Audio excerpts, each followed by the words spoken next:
bum, bum, bum, bum, bum, bum.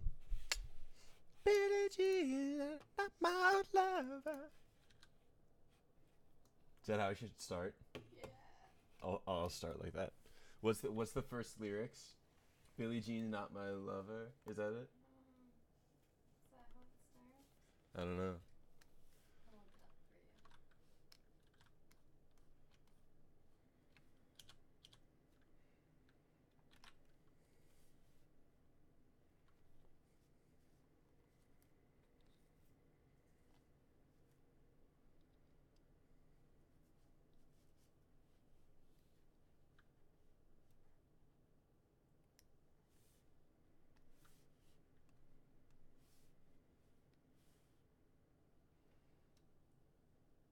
I'll look it up for you.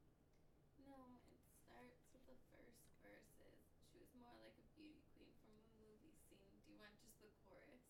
Yeah. Billie Jean is not my lover. She's just a girl who claims that I'm the one.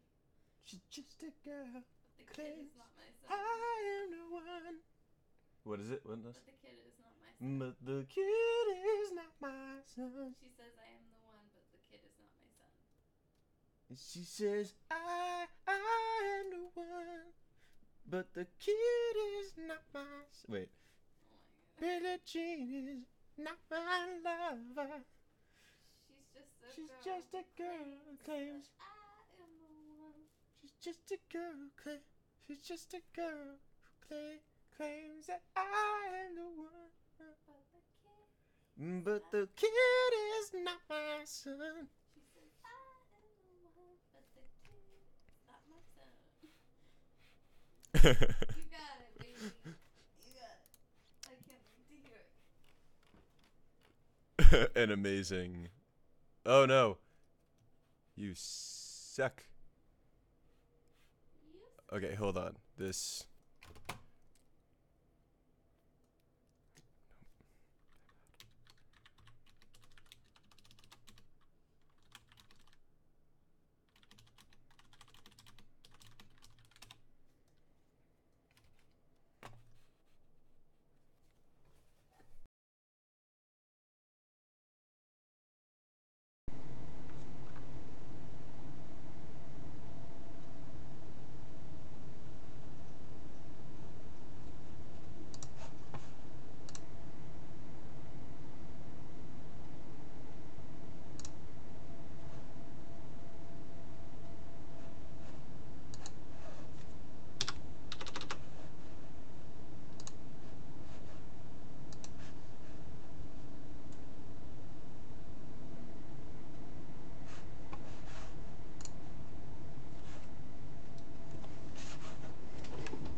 Fingers crossed.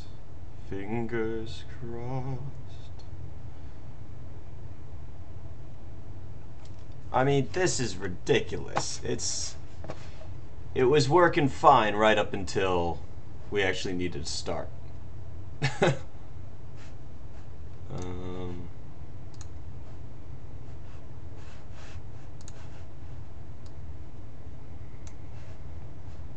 Come on now. You can do it.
How we how we thinking this is working so far? How we no.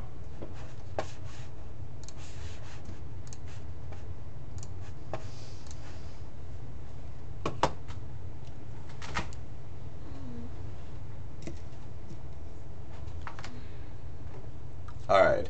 Now let me try one more thing to see if I can get my other mic to be used, and then we'll get going.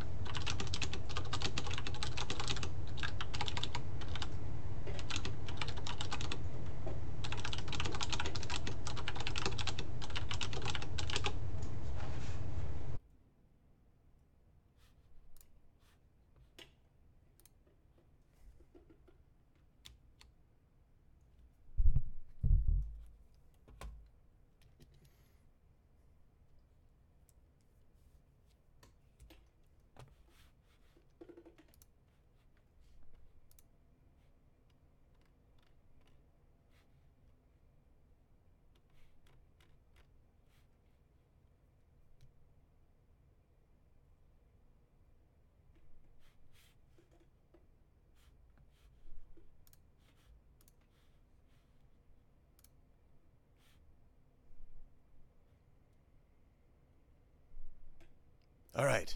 Woo!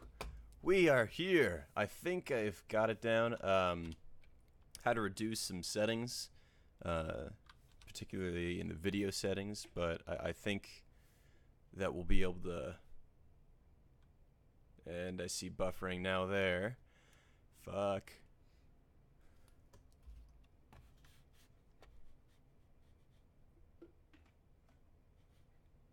Okay. Fingers are crossed. You guys make sure to yell at me if you see any buffering so that I can try to continue refining whatever these settings are that are causing some problems.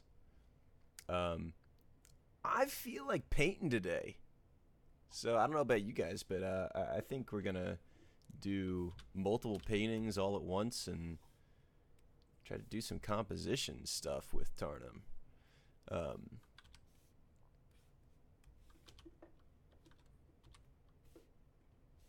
So we'll just make some boxes.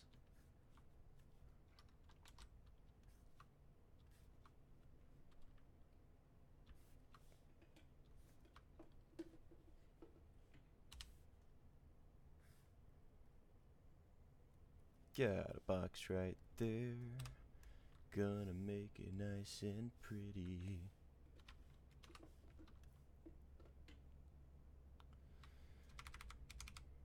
And another one. And another one.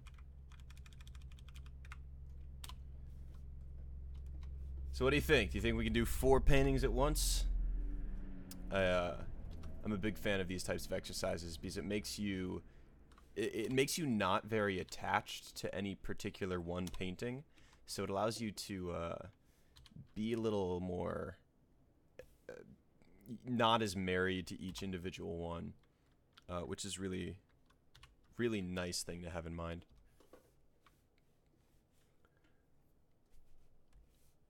And I'm gonna get out a brush just to give me some texture to play with. And I remember last time. How's it looking, by the way, guys? Is the buffering good, or are we still struggling with it?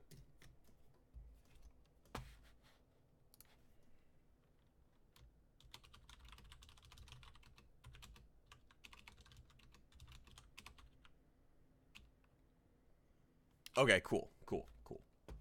Woo! Glad to hear that.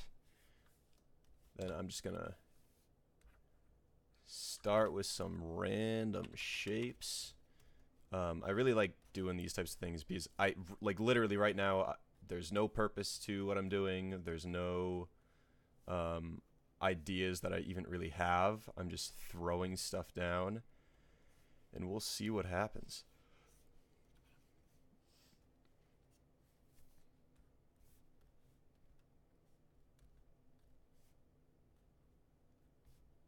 Get some light in here.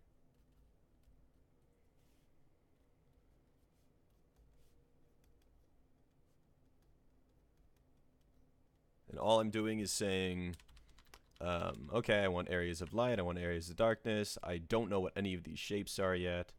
But we're just finding stuff that looks cool. Like, I kind of like this shape coming down from the top. This one almost feels like a sky going on up there, so I have no idea what's going on over here.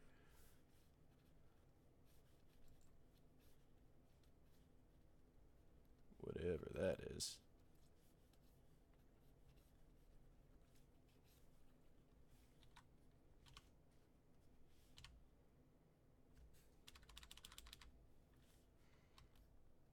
And let's just start carving in here and see what comes up.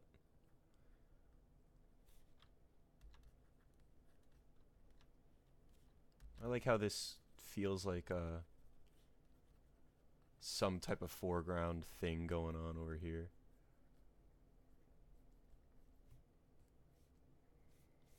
Ooh, maybe this is like a water of some sort. Like a big reflected like pool of water, which could be very interesting if somehow they come across like a pool of water on Mars through some means. That raises some questions, right? Like, what the hell is it doing there?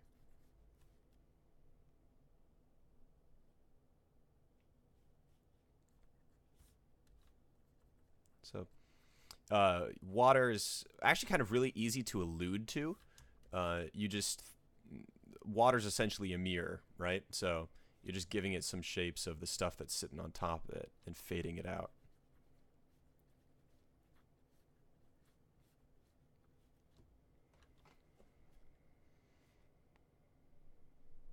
Ooh, maybe it's like fallen off the side of whatever this thing is here. So there's almost like a ridge going on around there.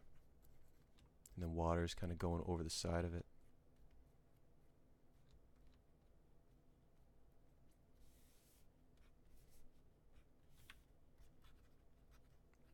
That kind of fades off into blackness.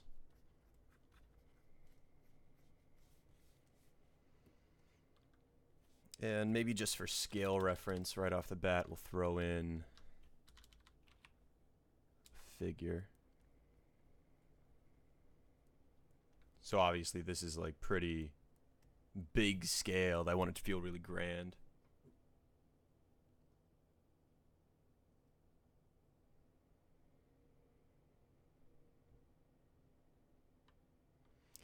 Yeah, I don't know, Megan.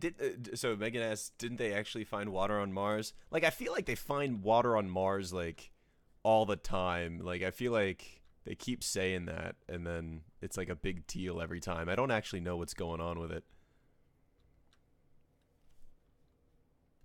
This kind of looks like some kind of cool structure going on up here.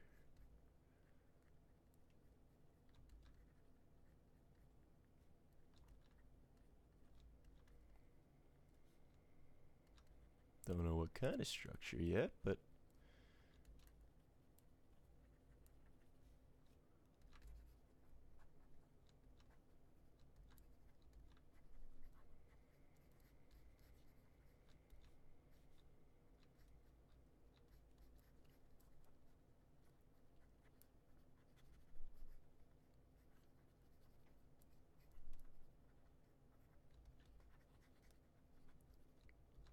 fade that on up.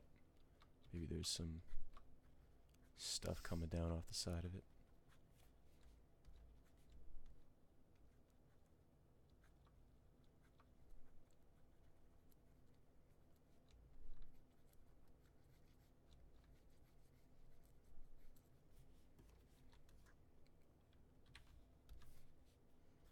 Put some more dark patterns over here. Since it is closer to camera, we'll get more of that contrast. And that's going off the principle called atmospheric perspective. As things get farther away from you, the atmosphere kind of dilutes all the shadows and the bright spots so that the contrast becomes much less.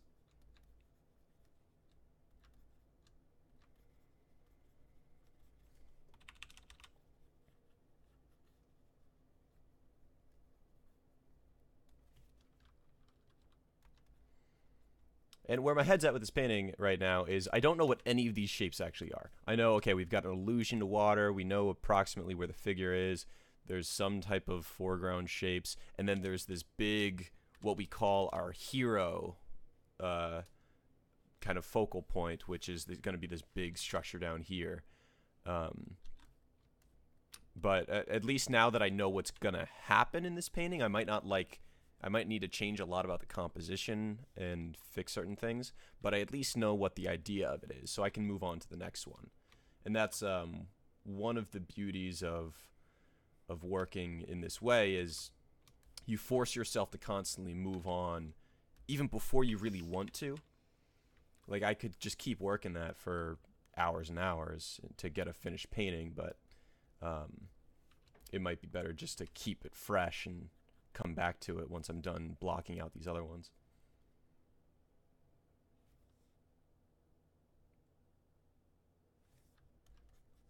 Don't know what that thing is.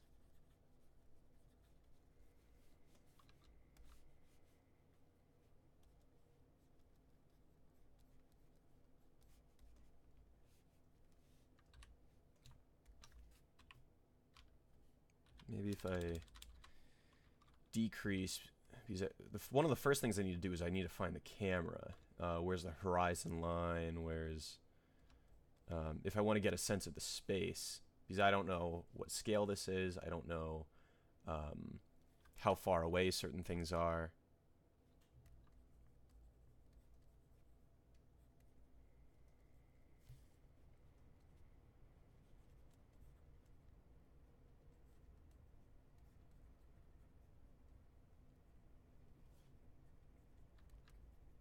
That's cool. Something suspicious is going on up there.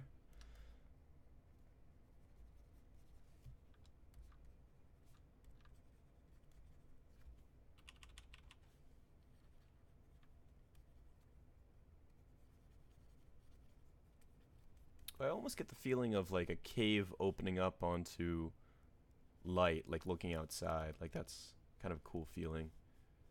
And I can make that different from this one over here.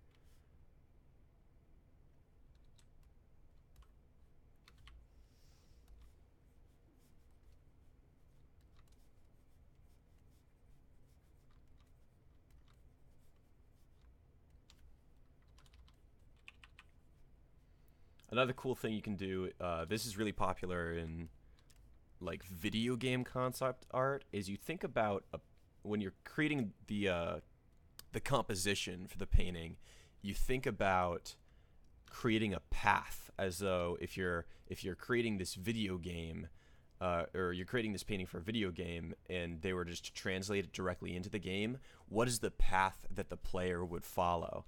So this is almost creating a visual road leading up to what almost that hero object is going to be up there. But since a lot of this is going to be kind of inside the cave, we can make it start to be a lot darker. We have those shadows coming in.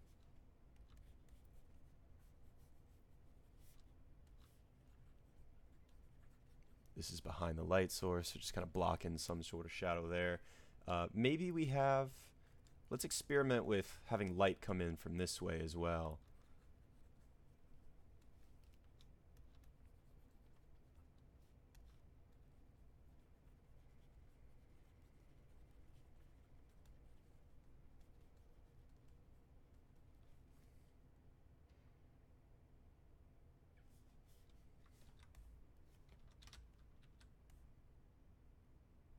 And you'll often see me zoom out to try to just get a quick impression of how it's working.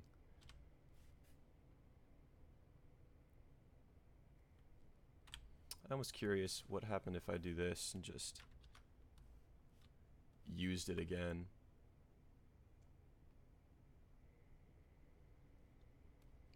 because then we have direct repetition. Um, and repetition can help sell our perspective a little bit better.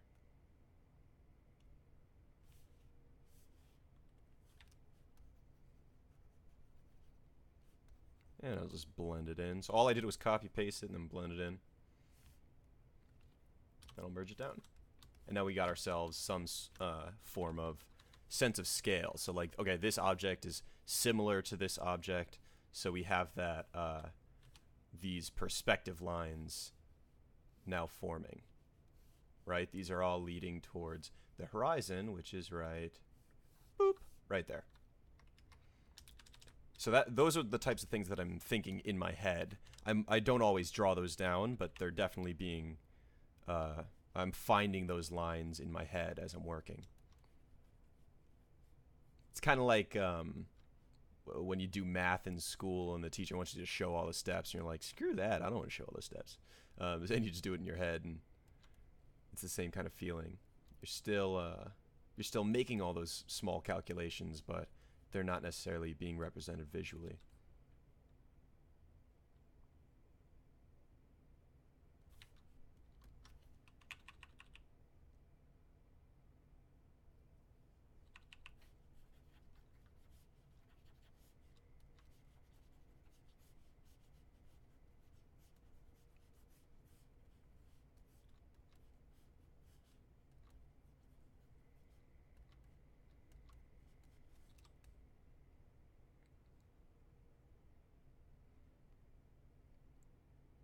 Maybe this is some sort of ledge up here that maybe he's been walking up towards.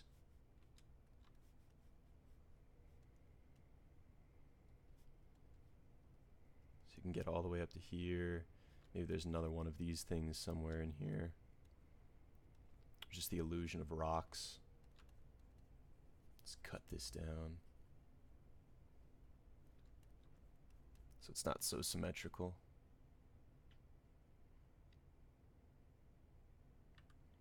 Ooh, and maybe that's a nice place for our guy.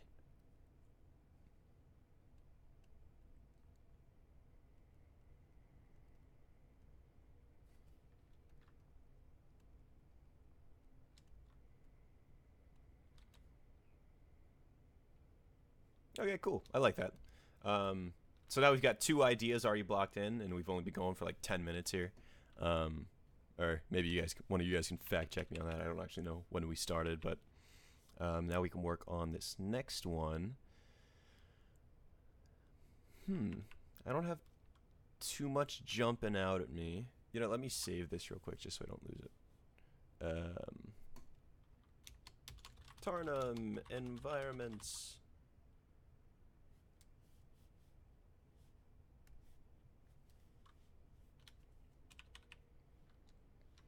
I like this kind of pillar-ish thing. Maybe this thing can be underground in some sort of cave formation. I'll just carve out a little bit of it to accentuate that.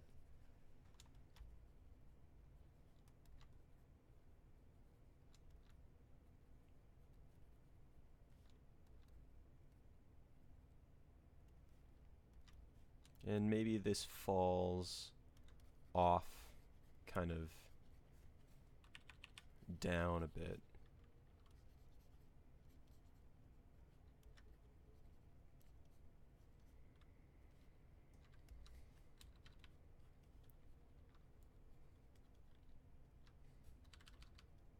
And once again, I'm finding my path. You know, in this path, it was very straightforward. This path, I don't quite have one yet. I'll need to kind of think about how one would get from this point to, say, over there. So maybe, you know, you can go around the side. You can have illusions to different things. But this one, it looks like we're coming from somewhere in there, like off screen. So I'll just, sometimes I just like doing these quick horizontal-ish scribbles to showcase some sort of path. And I could even allude to that path going around this pillar and off screen. Right? And now we can actually make this place feel a lot bigger if we find a way to continue that path in the distance. Let's block this in a little bit more.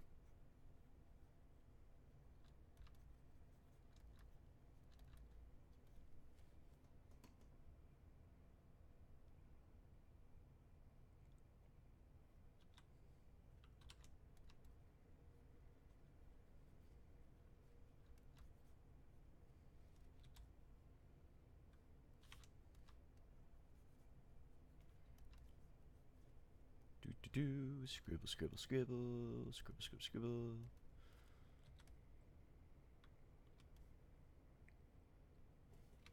And if we're going to have our guy kind of somewhere over in this quadrant, then our hero object for the environment needs to be somewhere over there. So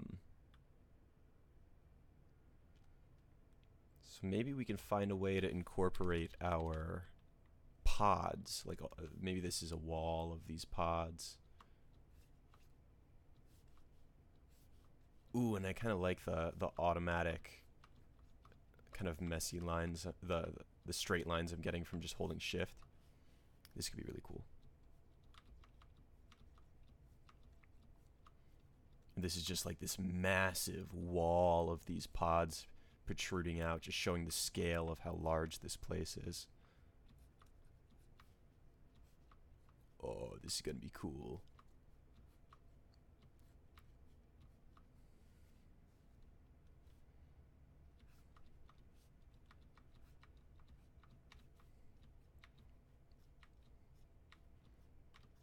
And all I'm doing to do this is holding shift. You can probably hear the clicking. I'm getting these neat little designs just by randomly placing down lines. And I can use these later to extract out some type of more mechanical looking structure.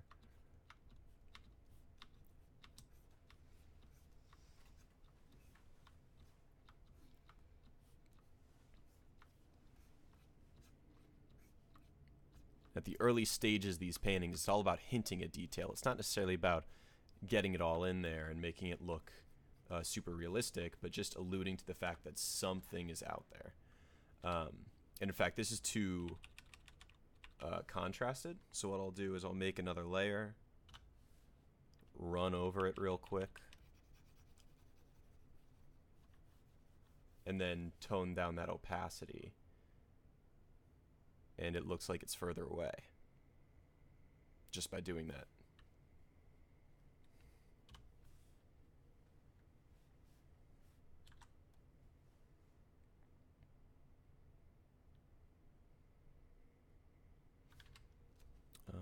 This could actually be really cool if we change our path, actually, because this could create a nice center point where Elon is like, whether it's Elon or one of the other characters that I haven't talked about yet, walking over this gap here. And we could just extend this gap even further to make it feel more perilous.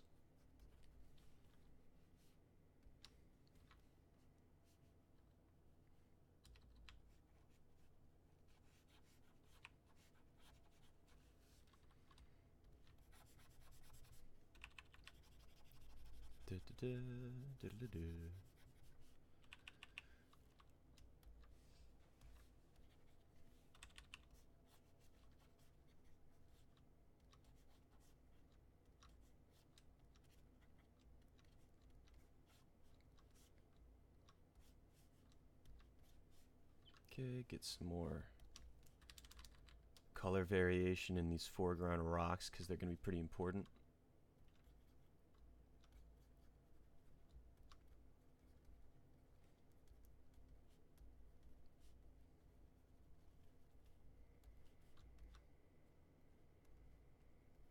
And just spotting around some highlights.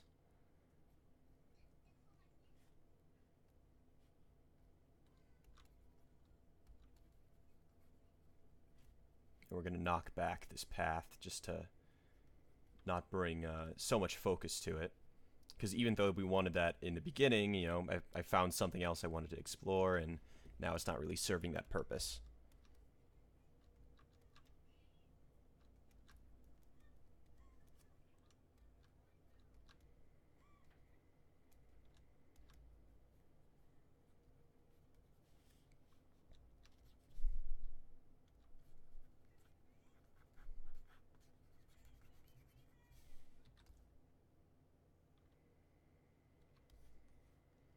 So that's cool. And now to give this place even more scale, we have this big shape back here that we don't really know much of how big it is, right? Well, I mean, I've obviously told you, but now we can create some visual of how like the path all the way back there, because we know how big the path is up here. We'll put the guy on this little bridge thing, and by putting something all the way back here, we'll now know kind of what the scale of this place is.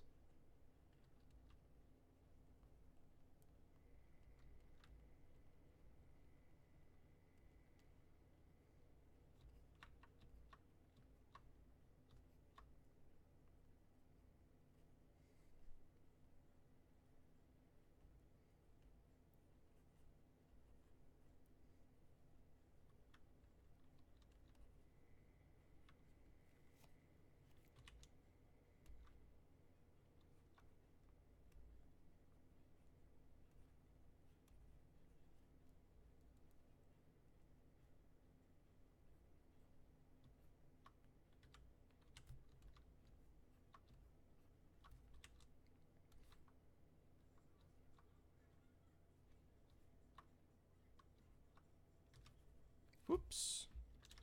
Not eraser tool, that's not what I wanted. And then some sort of entrance-ish thing up here that's a big deal. And we can actually bring focus by that to that with some lighting. So let's make a new layer real quick. We'll make it soft light kind of layer. I'm gonna get a big round brush. We're gonna darken a lot of the frame.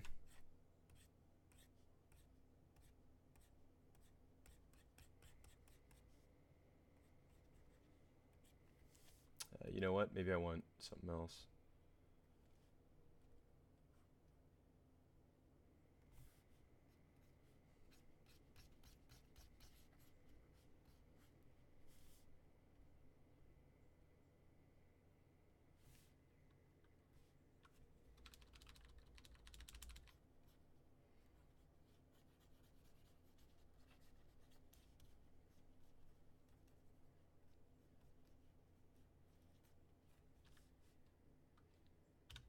And we'll give a little light over that.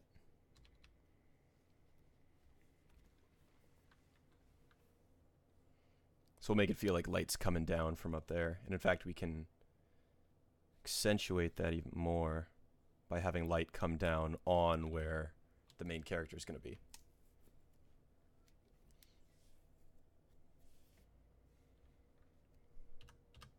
Flatten those down. Grab my handy dandy messy brush.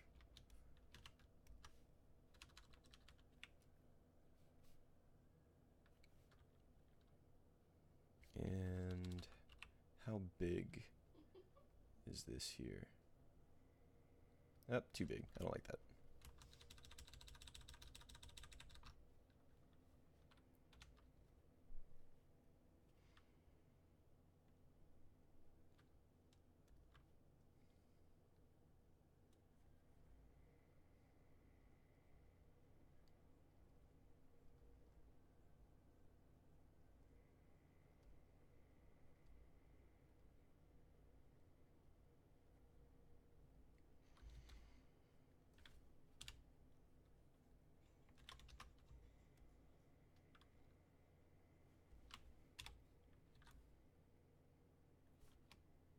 Cool. So again, we got the feeling for that one. So that's 3 now. And now let's find the Let's find the feeling of the last one, and then we'll start adjusting all these compositions. And you'll see when I start doing the adjusting, it's a lot of just copying and pasting and moving stuff around and blending it in and painting back over other stuff. And I like the spikiness of this one already. Like, I like how it has directionality to it. Like, there's a big sharp rock that's just like pointing up. I can slowly start to blend that in with whatever's down here. Let's make it slope.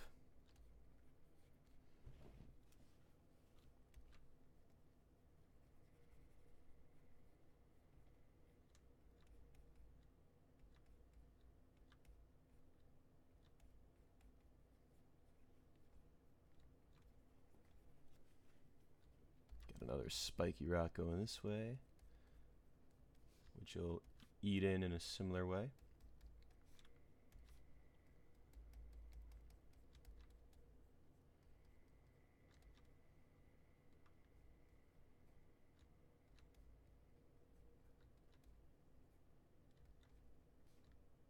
Let's make this one spikier like the other one.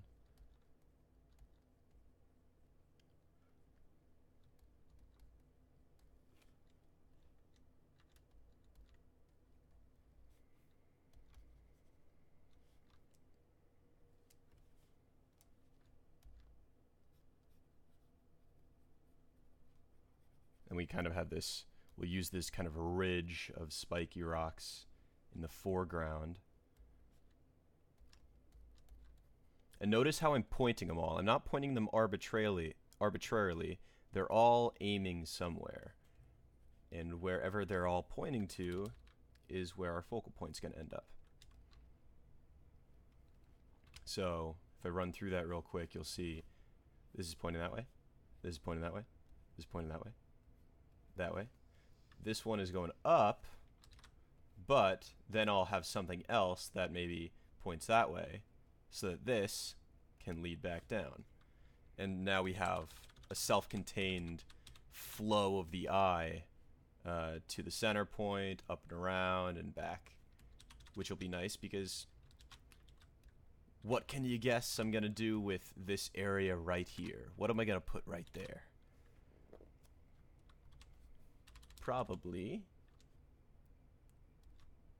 a space guy walking towards us.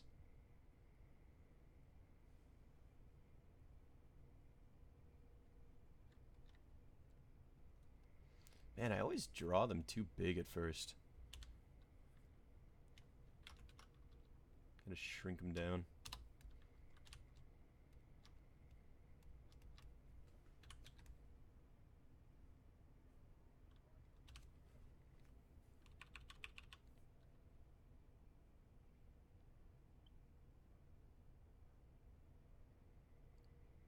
Oh, you know what could be cool? I think I'm gonna try this out to have some sort of like a giant crashed spaceship behind him somehow. The perspective of that's off, but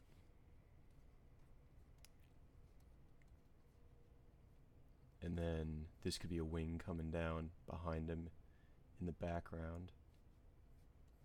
And I'll try to make it as close to like a NASA space shuttle as I can.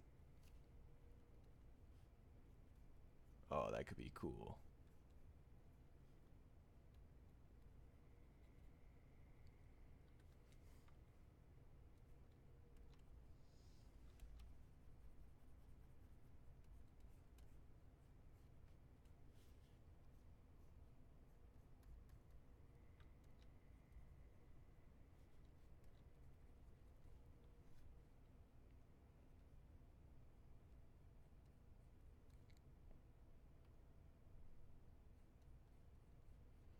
I just want to check in with you guys on the buffering. I see it buffering a little bit on my screen, but I'm not sure if that guys is reaching you. So give me a shout out. Let me know how that buffering's doing.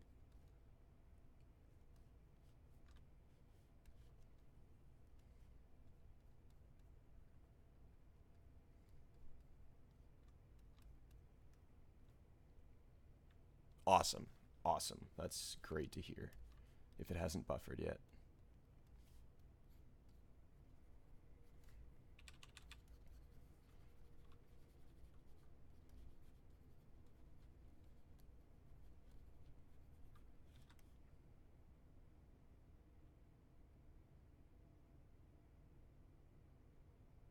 Okay. The perspective of this ship is way off, so I gotta fix that, but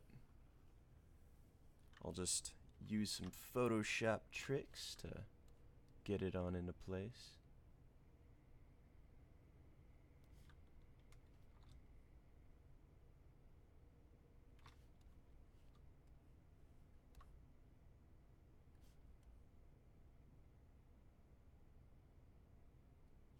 That looks terrible.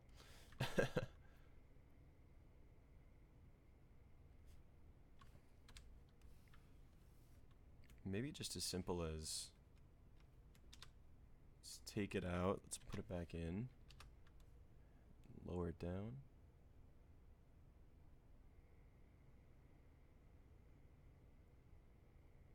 That could work better.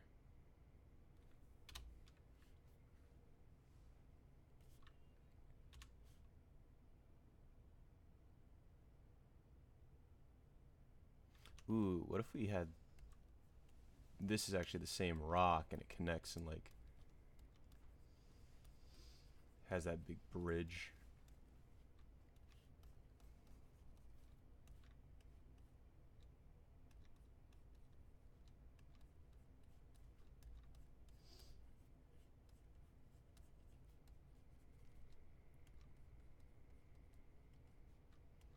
And then I'm gonna cover up some of the wing because I want the wing to be almost buried in sand here, in the dirt.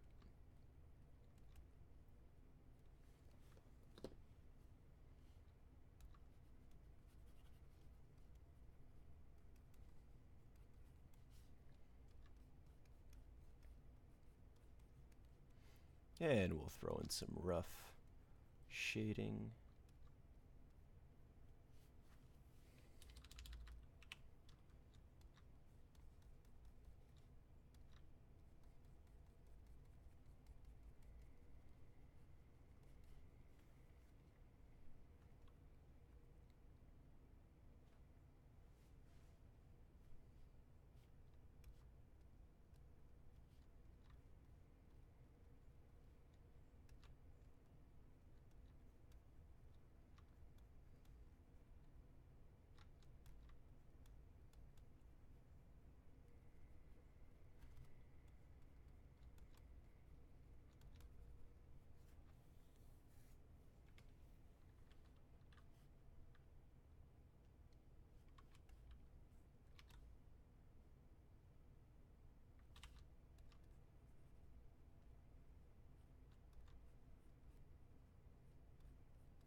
All right, there.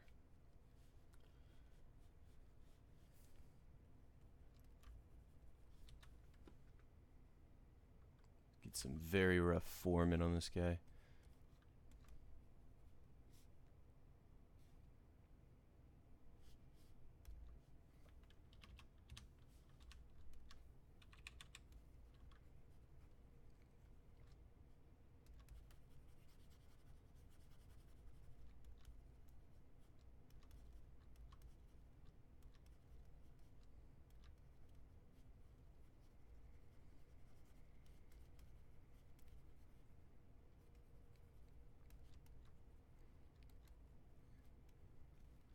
Just trying to find some ledges, because that area over on the left was just kind of nothing.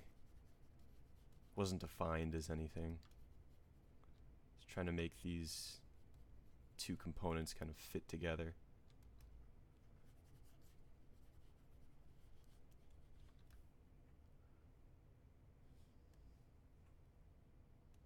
So that has the potential to become something cool. Um, so now, kind of at this point, we can talk about where we're at in the process. We're 40 minutes in. Um, so we've probably spent, 10 minutes on each of these quick little scribbles. You also see as they go along, they get a little bit less messy just by nature of doing one after the other, which is another good reason it's good to do multiple paintings at once. But low-key Star Wars vibes. Aw, thanks, guys. That makes me feel good. I love Star Wars. So the ideas are in here, but the compositions are still really messy.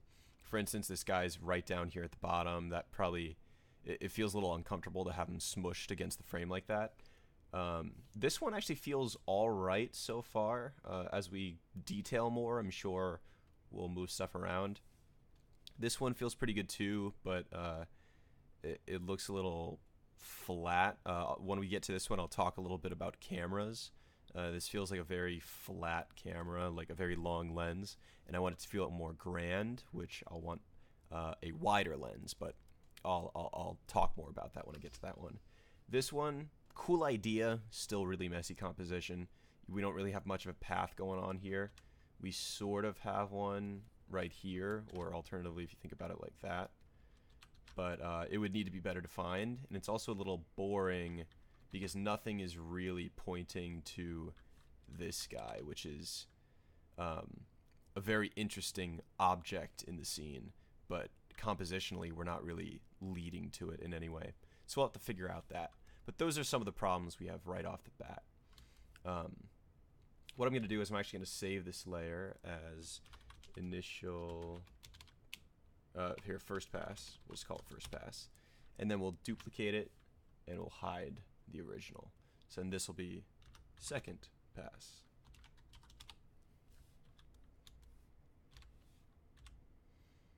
And the first thing I'll do is just start messing around with the composition a little bit.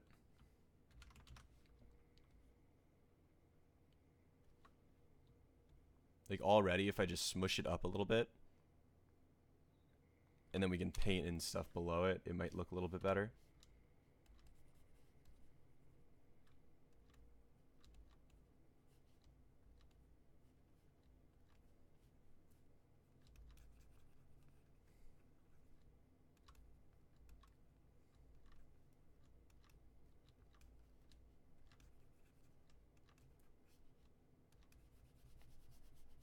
And let's just get some block in there.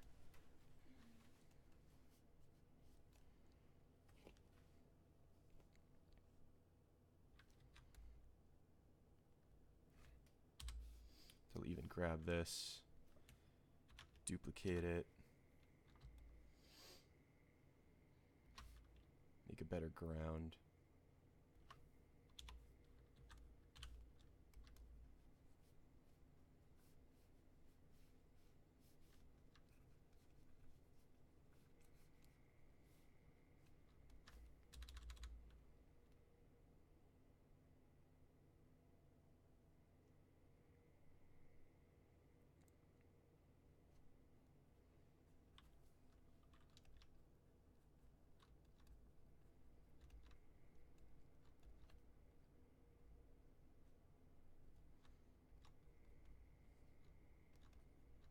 You can also see when I'm drawing things like even this figure here, it looks nothing like a person, right? At least not yet.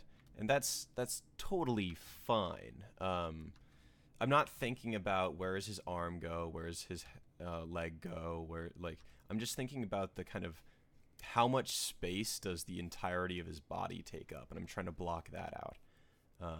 Because I can always go in and fix the anatomy problems later on.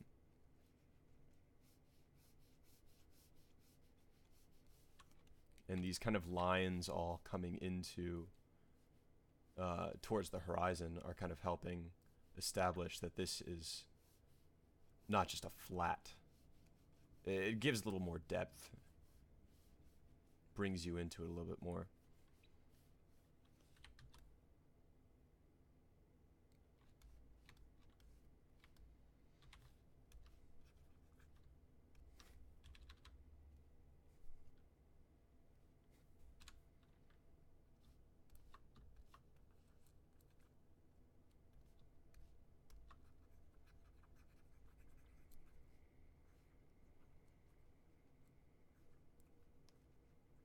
Giving allusions to some like some type of mechanical stuff going on over here.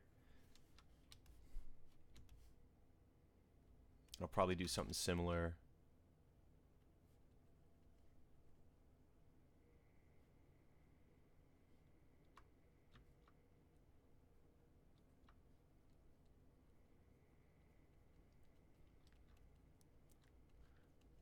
Do do do do do.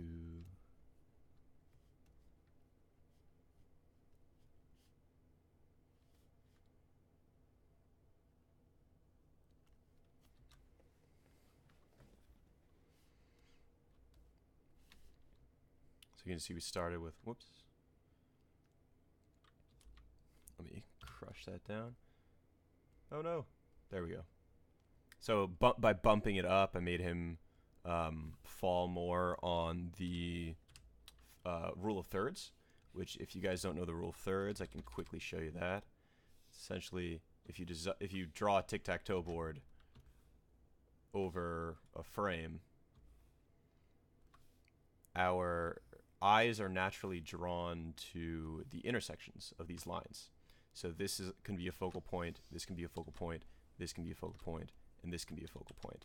So by putting him on or right next to that, it helps us define the composition better. So we've already got this guy, this figure at the focal point. We've got our big kind of hero object at another focal point. We don't have anything here, and we don't necessarily have anything here, but we can correct that in a couple ways. Now, because this is our main focal point and this is kind of our main character, we want these two to be the main reads. So we just want these other kind of focal points to support those reads. So for instance, I can draw light rays, or what we in the 3D world we actually call these God rays, just because of the way they look like that stereotypical light shining down from heaven. But all it is volumetric lighting. It's caused by, in the real world, it's caused just by dust particles picking up the light.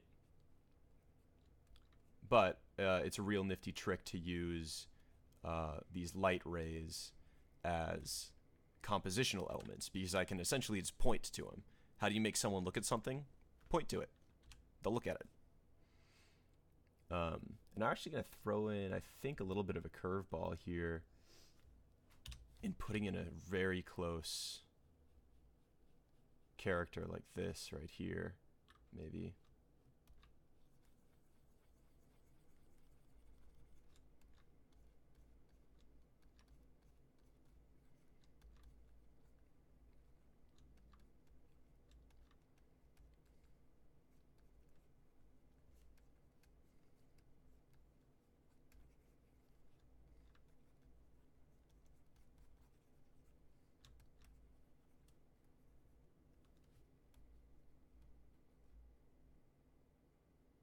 Yeah, it's sort of working, but sort of not.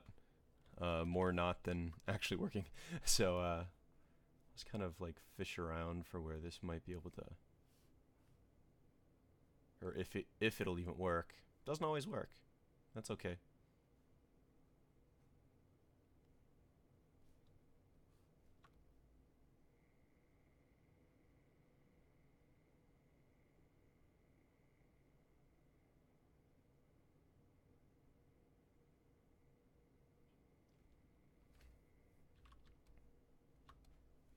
Let's try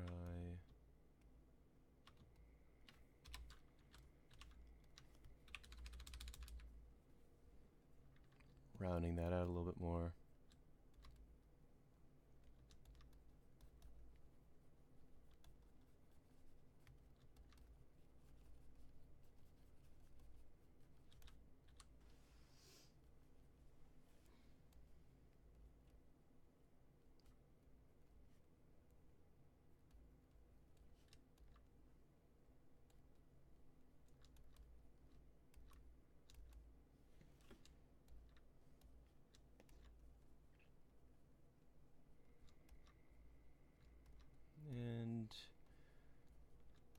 This guy's almost in here.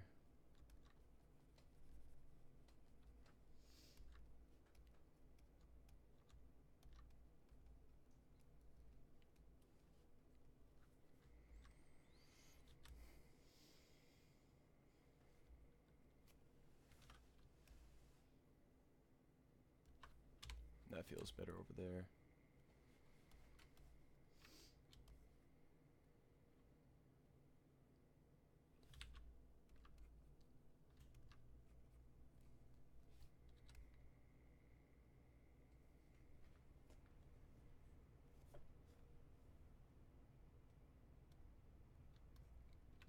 I'm very secretive at this point about the story.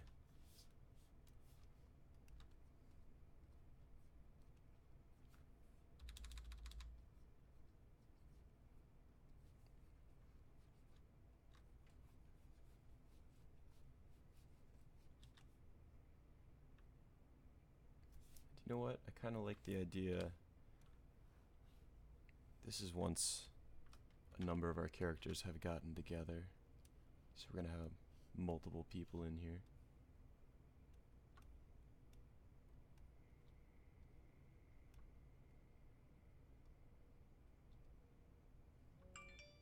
Ah, loud noises.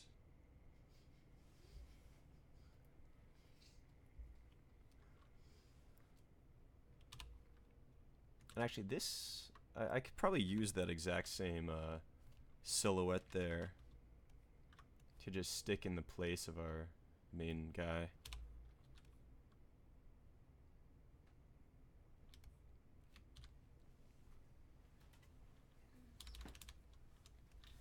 And he's got some feet.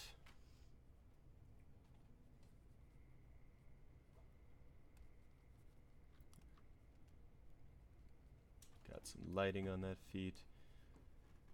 Throwing a ground below him.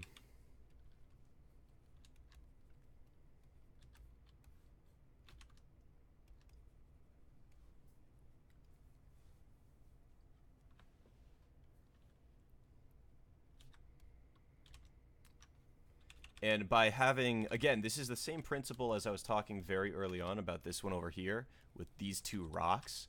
When you have the same shape that's repeated, we get that sense of depth. So we've got one shape, two shape, three shape. So we get the sense of what this distance is to actually walk towards our main guy, which is really cool. And another thing I can do to lead the eye is, say, have them connected together by some means. Maybe they're using some type of rope to like make sure they don't get separated or something like that. Again, you just throwing it in there, making sure, okay, I want to make sure his legs are approximately the correct height, but doesn't have to be the right pose necessarily, or things like that.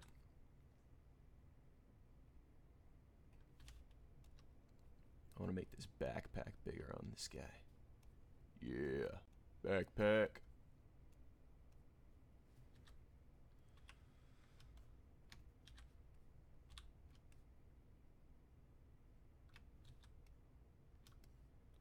And what we'll do to make a layer of depth is we'll have this be a ridge right here.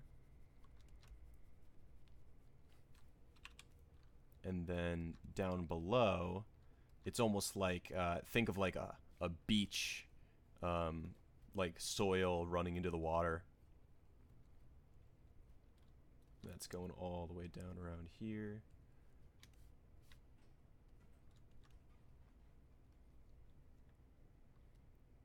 No, buffering? Okay, I saw Megan says buffering, so how bad is the buffering?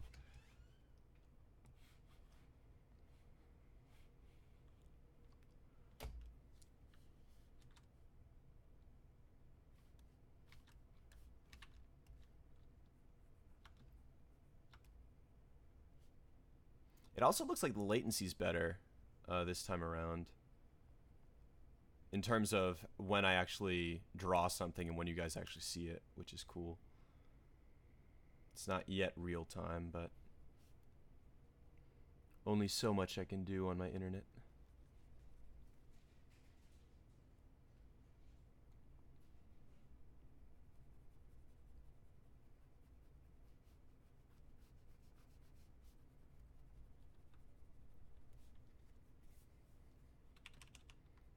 Let's knock that on over even more. I want it to feel like this water almost runs off screen the other way.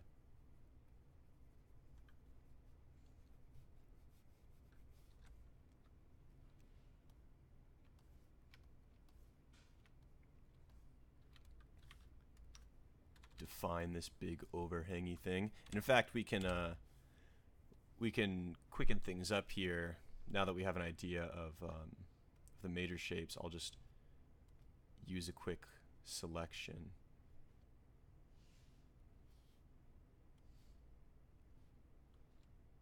So I'm going to have that, which is, say, that color. Then I'm going to have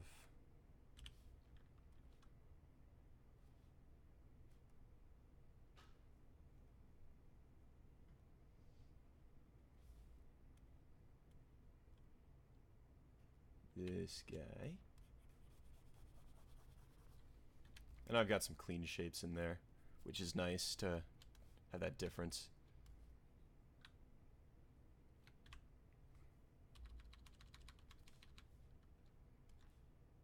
Some sort of thing.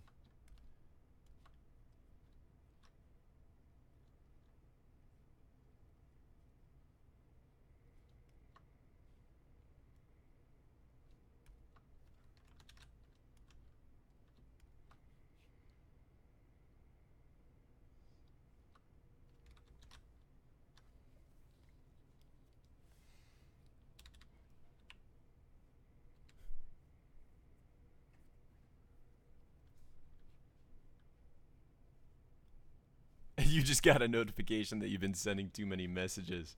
That's obnoxious. I don't know. I might have to do some tests with Twitch, and maybe we'll switch over to Twitch if it proves to be a little more stable than YouTube. I wanted to give YouTube a chance, but it doesn't look so great so far. I had to drop down to pretty low quality to be able to get rid of that buffering.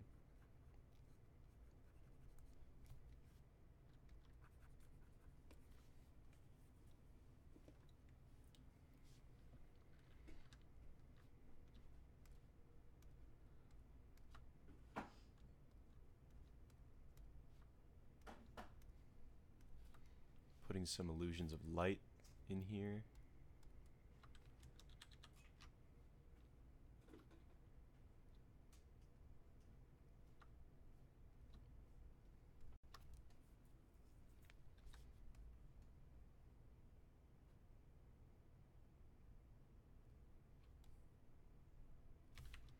Maybe we'll find our path over on this side. Like, ooh, it goes through the water.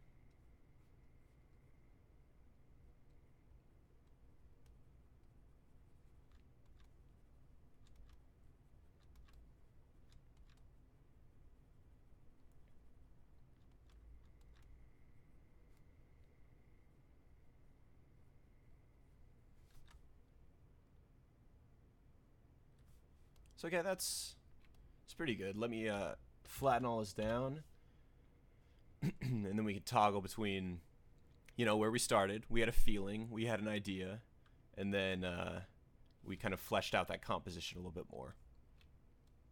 So let's move on to the next. Battlestar Galactica. Have I ever seen Battlestar Galactica? I actually have not. I feel like I'd probably enjoy it though, with all I've heard about it, but I have not seen Battlestar Galactica.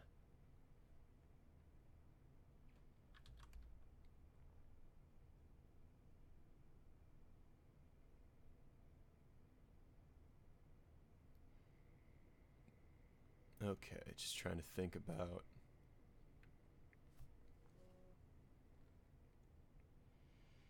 what do I want to do with this guy.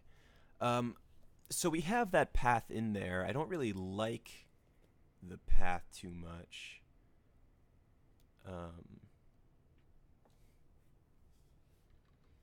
Like, I feel like it doesn't have enough movement in it. It's pretty just like, okay, here's the path. That's it. That's kind of boring. So maybe Maybe I can eat in more with this slope. Define the shape of this rock more. And then this guy like slopes down into the path.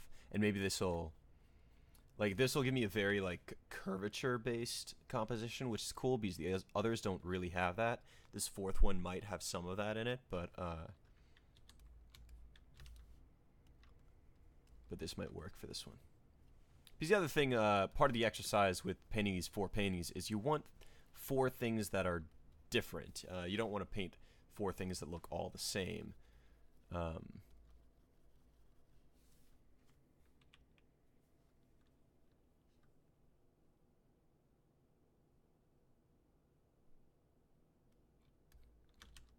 If just to clarify, if I was to switch to Twitch, which that was just a I'll figure that out and continue to do more testing with the buffering and all that. But I would still upload everything to YouTube after the fact, for sure. Maybe I just need a big rock here. Maybe sometimes all you need in life is a big rock.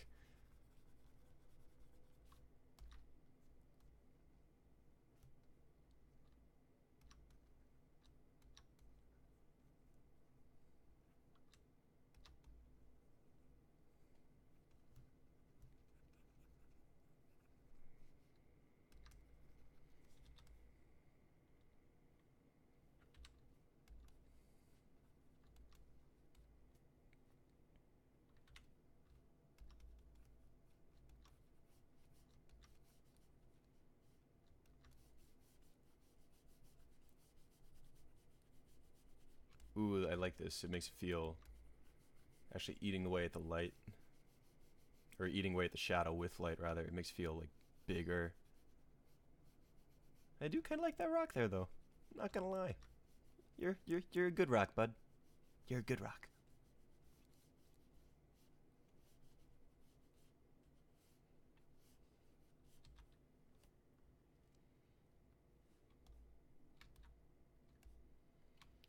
Ooh, maybe I should just change the lighting direction though, because then I could have light rays coming in like from here, and that could be really cool. I'd get a pattern of light dark on the ground. In fact, I think that'd be a good thing to do. So let's go ahead and make a new layer. Take a big soft brush. We're gonna darken one side of the frame. Let's get rid of the, there we go. Darken that side and then lighten that side.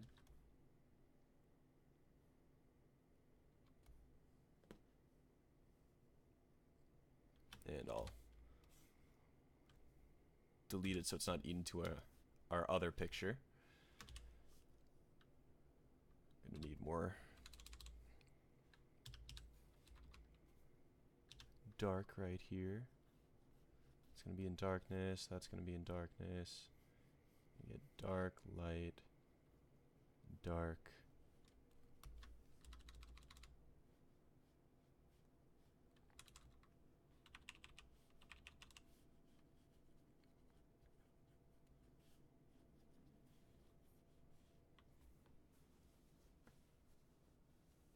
I don't really like how it goes up there. We'll keep more this the light, and then it goes into that big like loop of darkness, which is kind of cool. Loop of darkness. Band name, call it.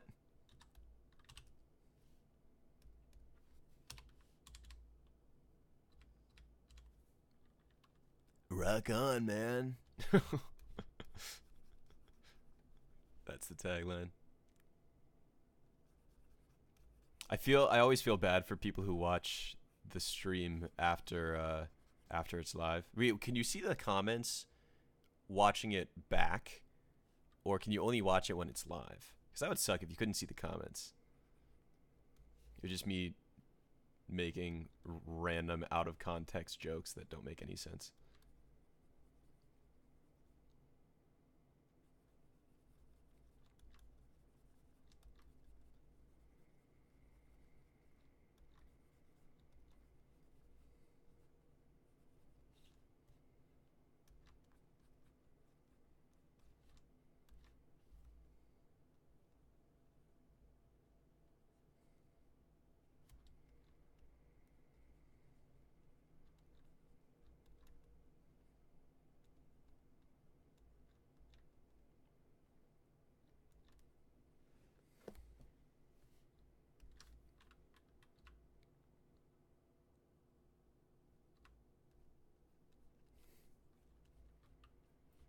Get some light in there. Get some light over there.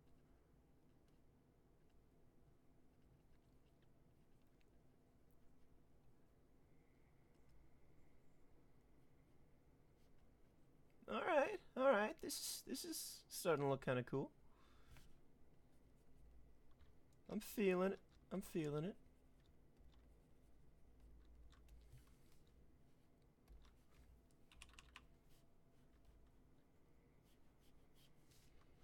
Just need to reverse the shading on this rock now, 'cause that's not physically possible.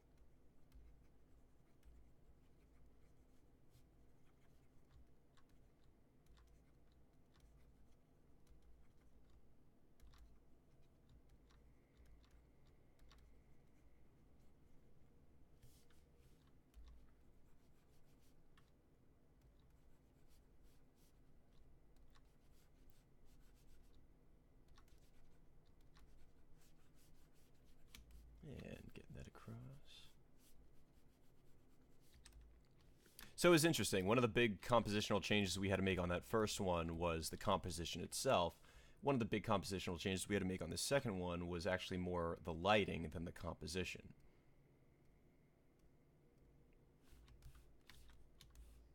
And let's work on our hero object up here. Make sure it's getting some good light. I have no idea what this thing is.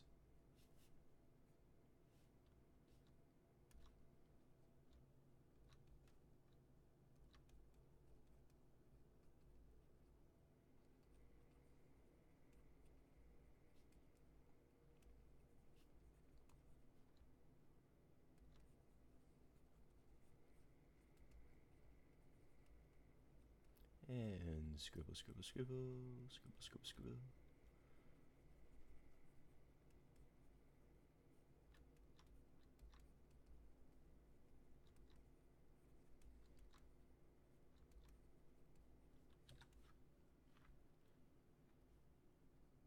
That looks kind of cool. Let's just sharpen up some of these rocks so they don't look so glowy.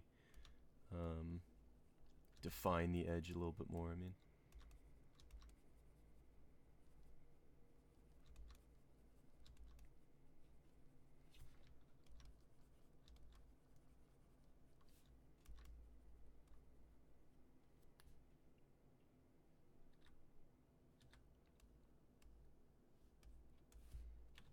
You guys are already putting him in like the most the most terrible situations.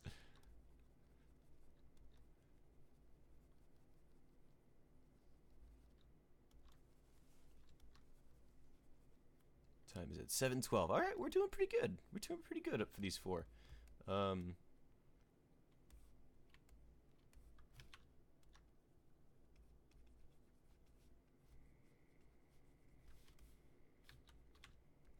Just kind of scratching away.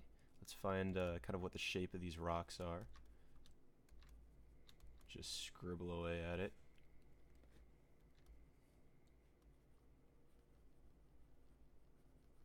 We'll turn that into another rock face.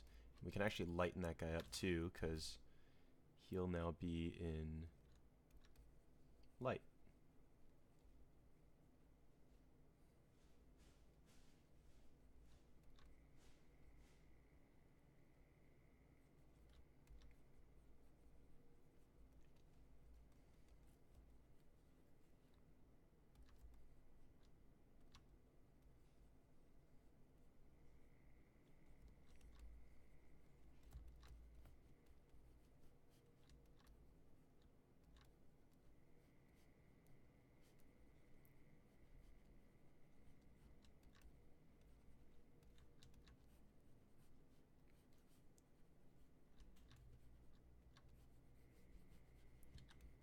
All right, got that one blocked in.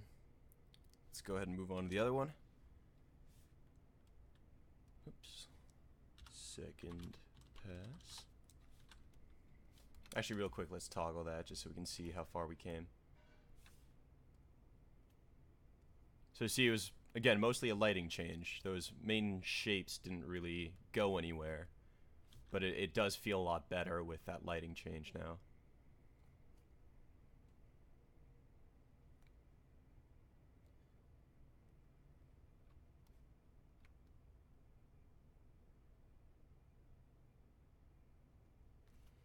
Wait, I'm catching up on the chat here. Let me read through some of this.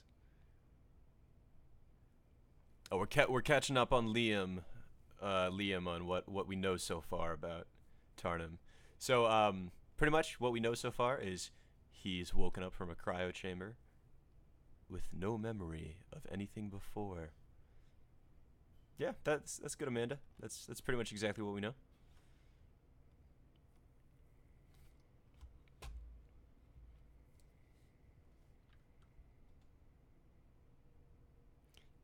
Elon, how do you plan to come for Tarnum? You're on Mars and you have no memory.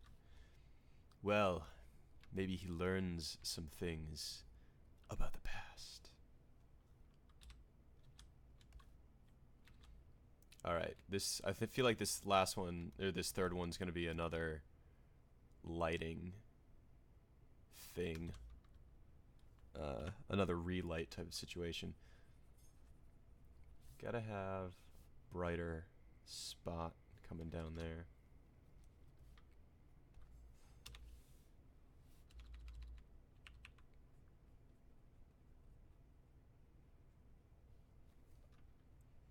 And let's contrast this by having some immediate shadow underneath it.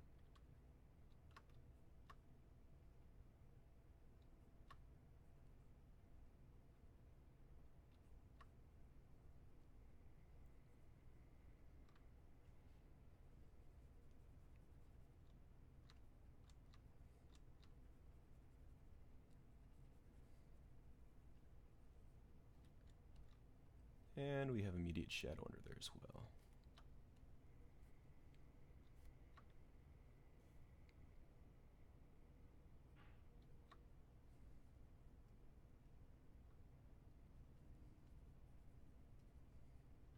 And we have this kind of slope that's forming, so I'll just let that play out.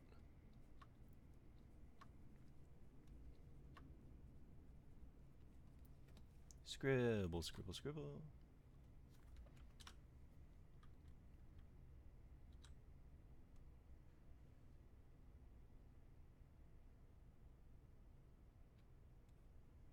Well, welcome, Liam. I'm glad to have you. Always good to get new people. I kinda get sick of these oldies in here. Just kidding, guys. I love you.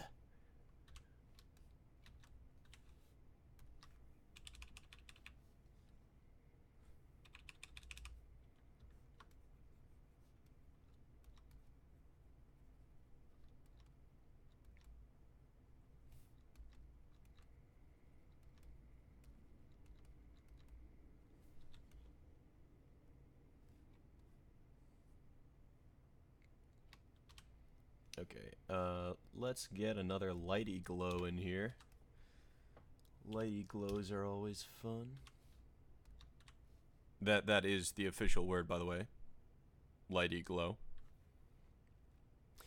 Maybe there's a way I can like turn that off? Can I like automatically block spam messages? No, that's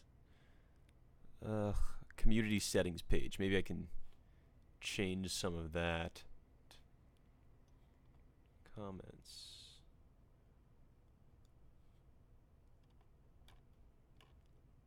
No, doesn't really do too much. I don't think I have control over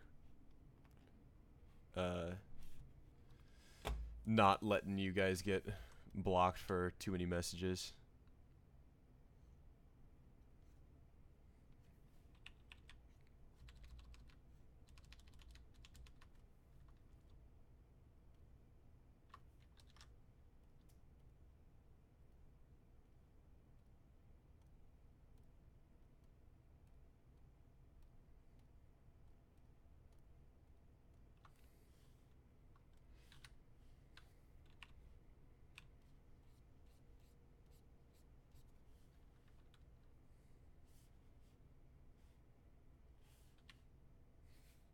Uh-oh. Elon's getting some Jesus in him. Getting those God rays.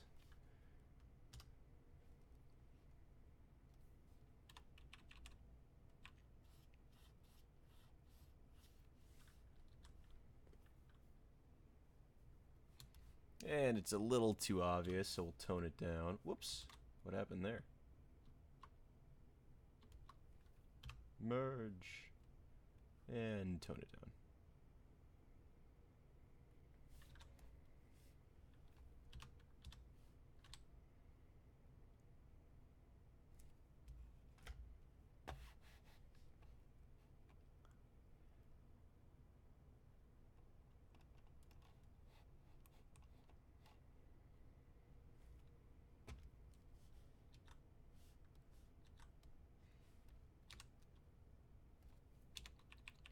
Get some more darkness in here. Multiply.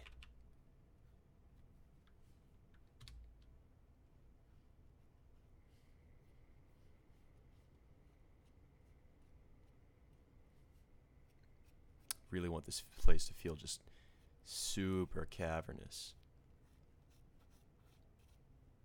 Like, not too much light.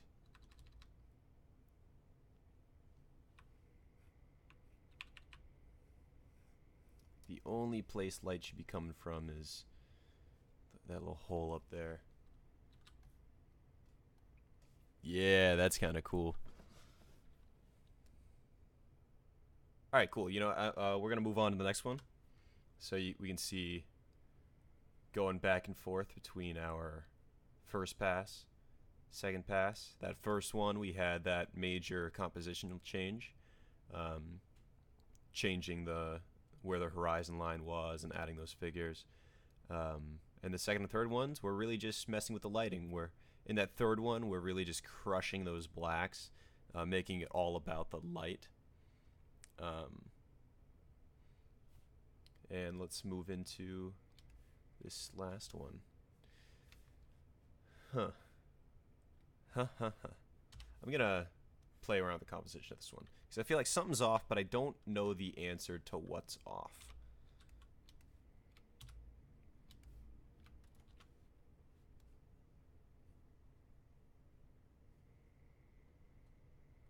What happens if I squish it? Maybe. What happens?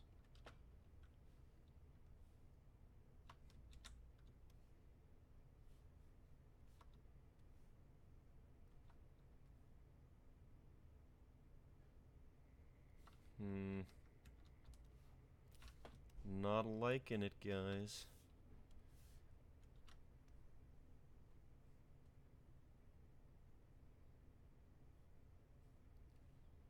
If I flip it.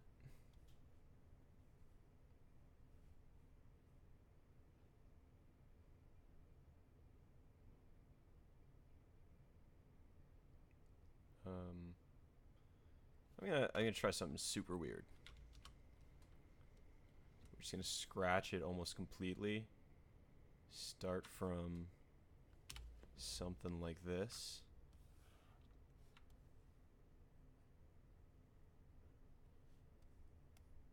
Oh, whoops. Didn't want that one.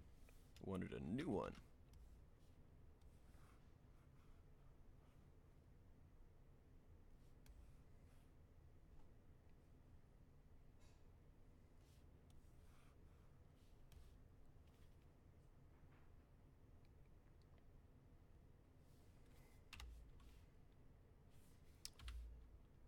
Bear with me, I know this looks weird.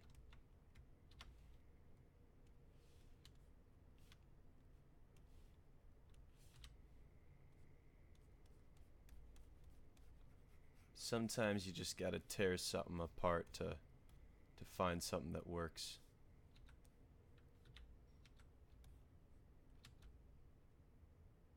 Oh, this could be cool.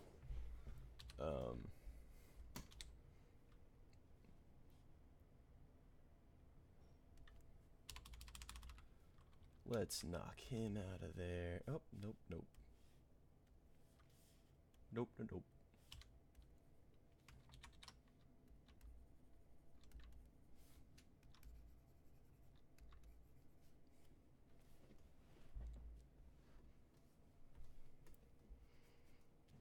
We know nothing. We know as much as Elon.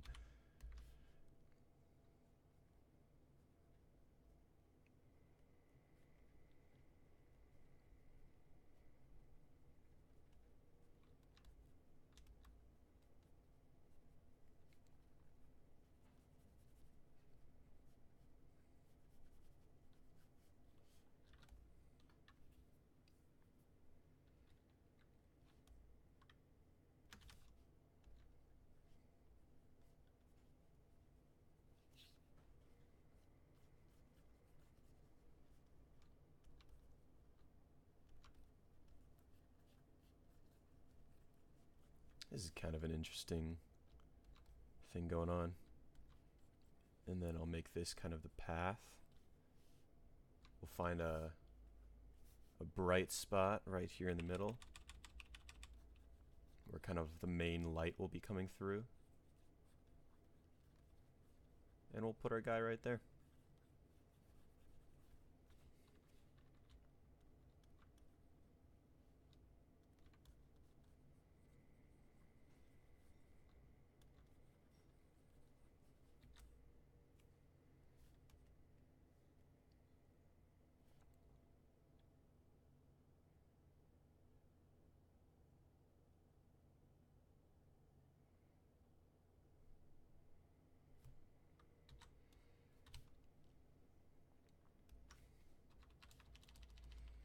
I find myself swearing quite often, but I try to swear in very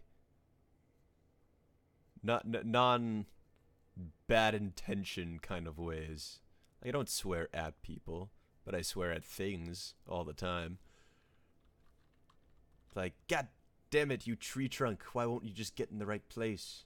I swear at rocks all the times, you guys know me. Just random lines on paper are really what upset me the most and trigger my swearing.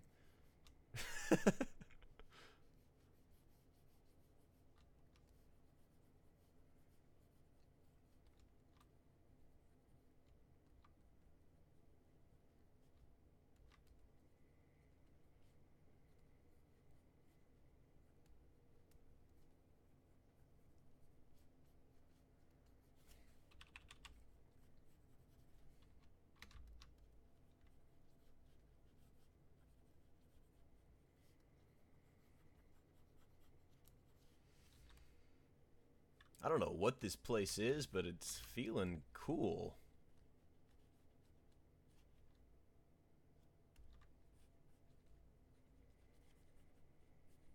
You know, sometimes you design with the story already in mind or given to you as a prompt. Sometimes the story just comes out through the painting itself.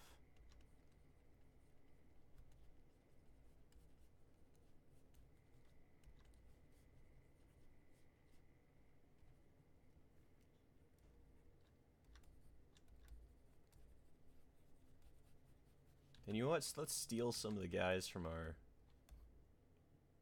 image here. And maybe we'll just flip them around.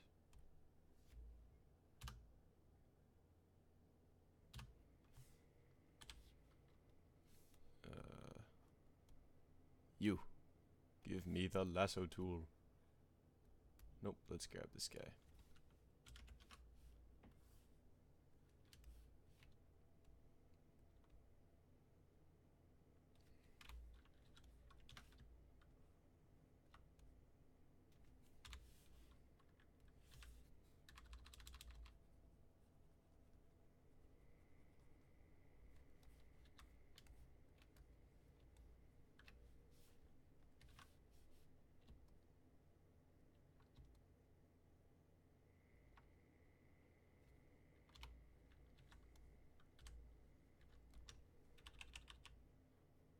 Nope. Whoa.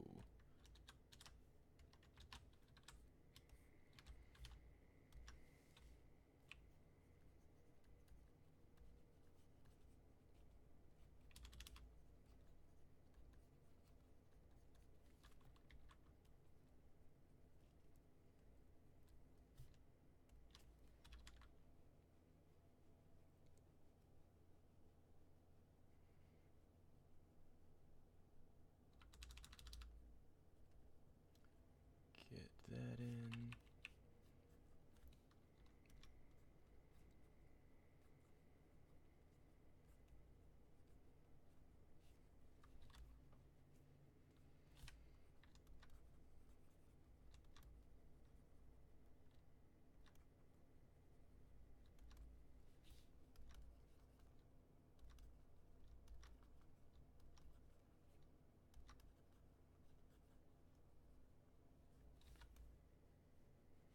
And then let's really darken these back areas to make that center point more of a pivotal point.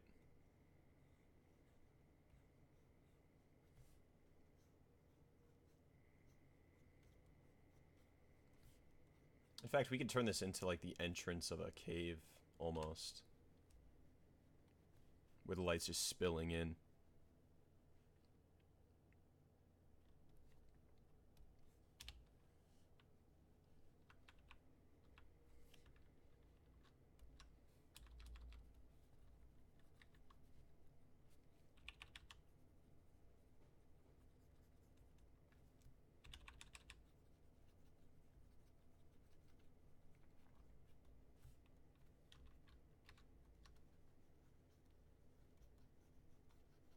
Woo!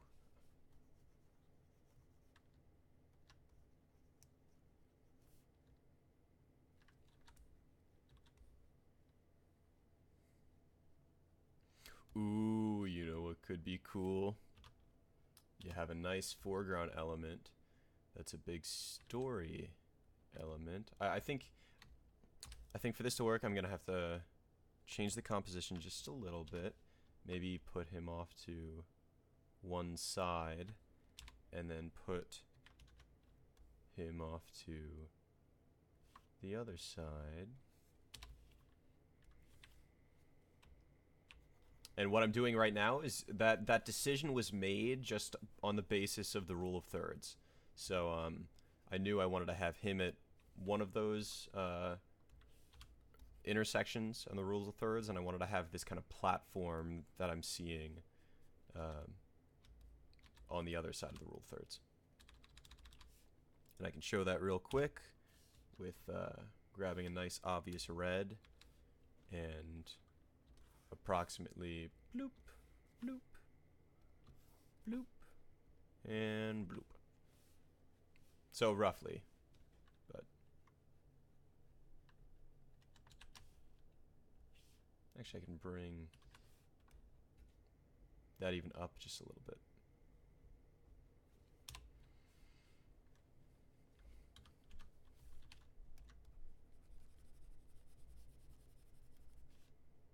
And then I'll let you guys start guessing what I'm actually putting in here as I start placing it in. Add a new layer, get a bright color. And what's this gonna be? Who knows?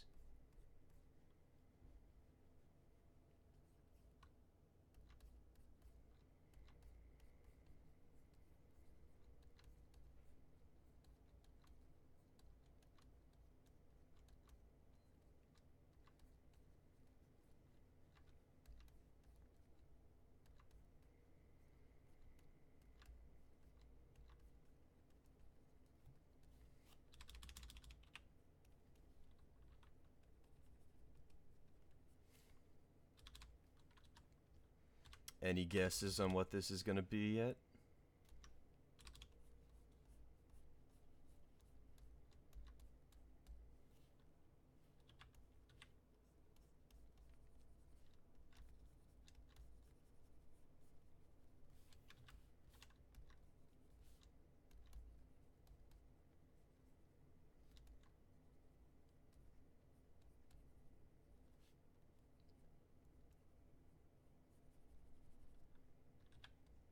A helmet.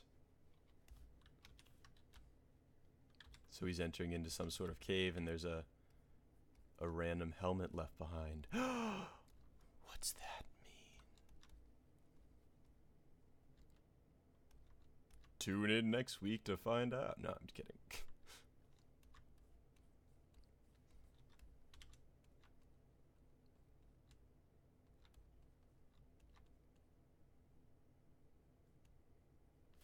And we can even have him in there a little bit. The beauty of reflections.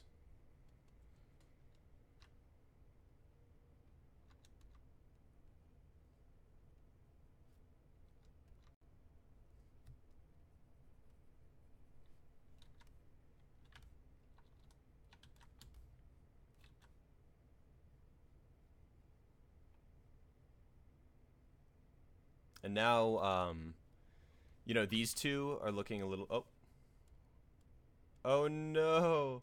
I flattened part of this image over this one, so I'll have to clean up. But that's all right.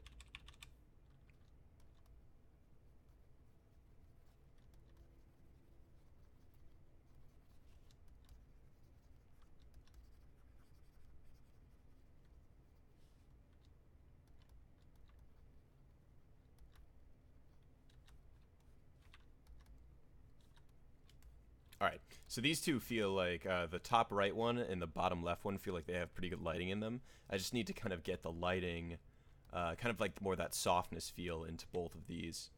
The top left one and the bottom right one.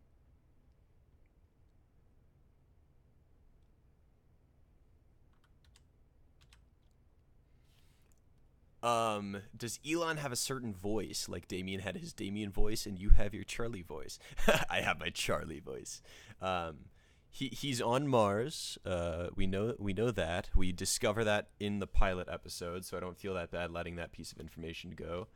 Um, does he have a voice? I mean, it'll be my voice, but you know, Damien was also my voice, just a very creepy variation of my voice. Um, but yeah, he'll definitely be his own character with his own personality for sure.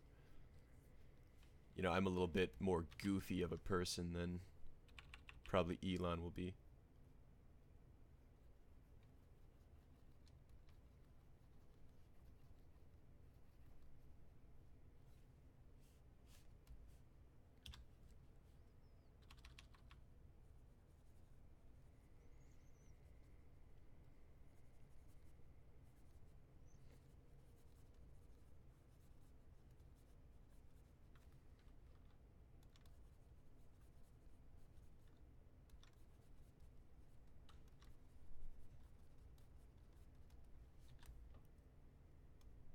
Cool, cool. Now we can switch to our soft brush. Oops, I just flipped the whole thing. It's also good, I think I've mentioned this before, but it's a good idea to switch your compositions every once in a while to make sure they still work. Because a good composition works either way. Um, Sometimes you will find that we have a preference in that we, um, as like English speakers, we often like to read left to right. Um, you'll see a lot of uh, like East Asian art that actually is designed more like up and down, like Japanese art and stuff like that, which is kind of cool to think about, like how how like cultural things affect how we see, even like our psychology of how we read an image is pretty cool.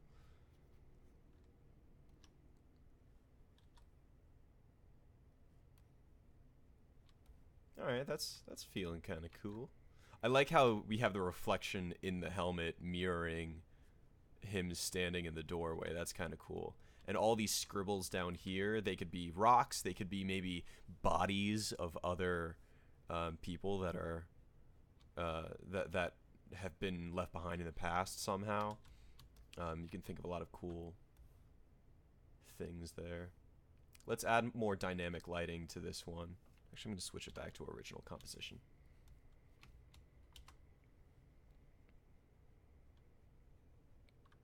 Do I watch Brooklyn Nine-Nine because I feel like that's your kind of humor? I don't. Maybe I should check it out if you think it's my kind of humor.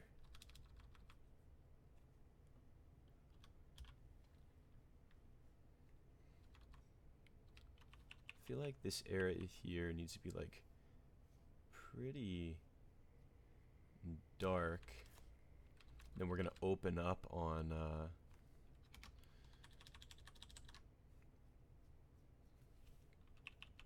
this lightness coming from back here.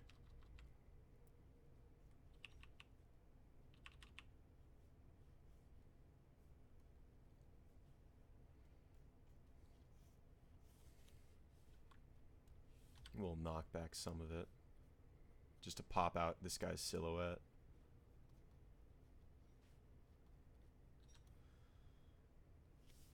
But that already feels a little bit more dynamic. It's like leading you forward into the scene. And then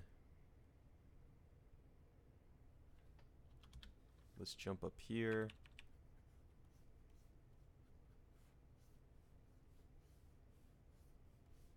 Lot of darkness. And then we'll put the light in.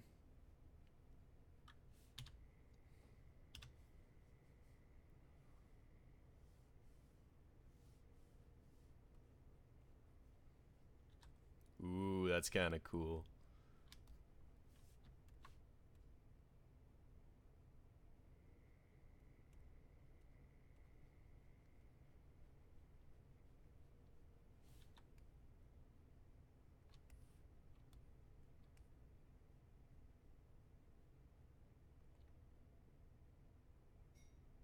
Yeah, I'm liking that.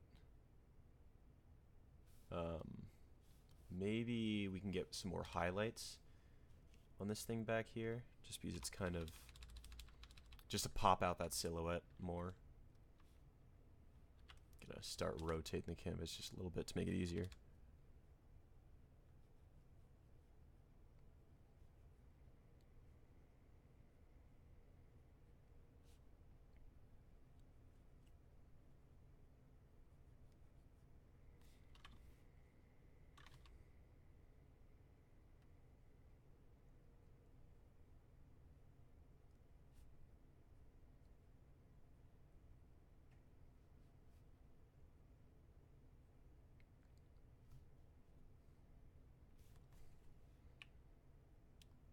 Do.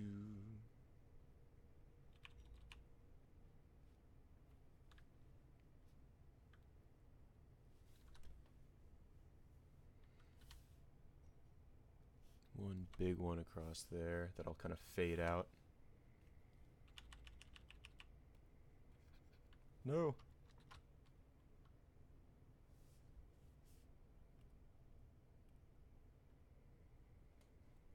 Here, let me back that up and put that on a new layer.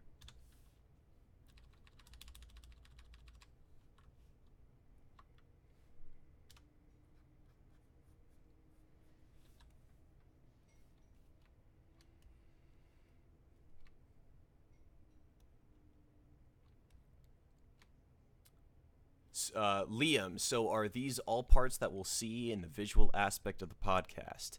These are the development of the visual aspects that you'll see in the podcast. So a lot of the process of the visual development, a lot of things get thrown away. Things that don't necessarily work for the story, or things that just I end up not liking the artistic value of. Maybe I don't like the composition or the lighting or whatever. But what this does is it generates a lot of ideas that then I can jump off of to make the story more rich and full.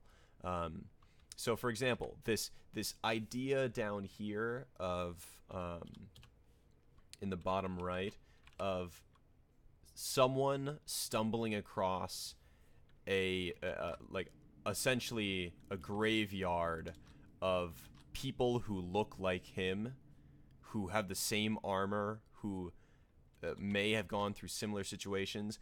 That's a really interesting situation. And then I might think to myself about how might I best utilize that type of situation to tell the greater story that I already have in my head and written down through all my kind of breakdowns of what Tarnum will look like.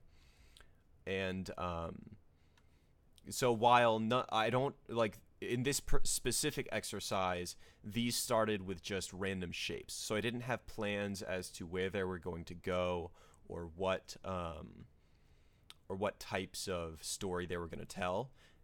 This is purely idea generation, because then I can take any of these thumbnails, which we've generated these 4 fairly good conceptual thumbnails in 2 hours. Now I can take these ideas and apply them to an actual production painting that I'll use for the final art for the show. And Liam, since this is your first time, let me bring up one of the ones that we had worked on previously, just to show you kind of where the art for the show's headed. Art frames. For example, this guy.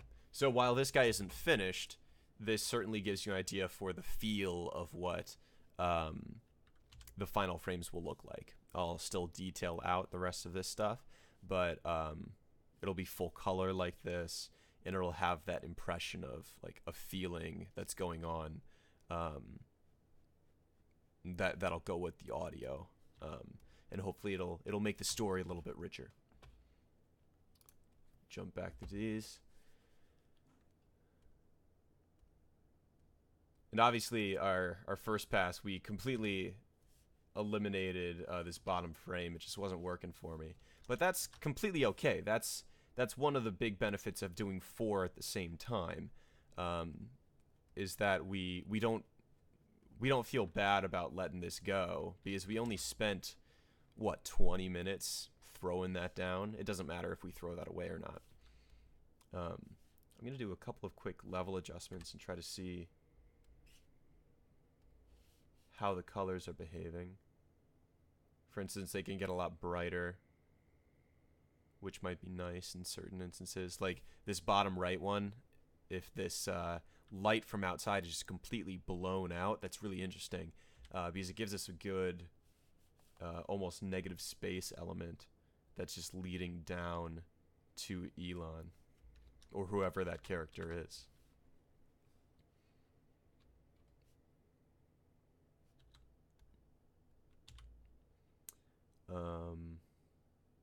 I'm looking at the clock and trying to think of what else I can accomplish, how much further I can push these in 15 minutes.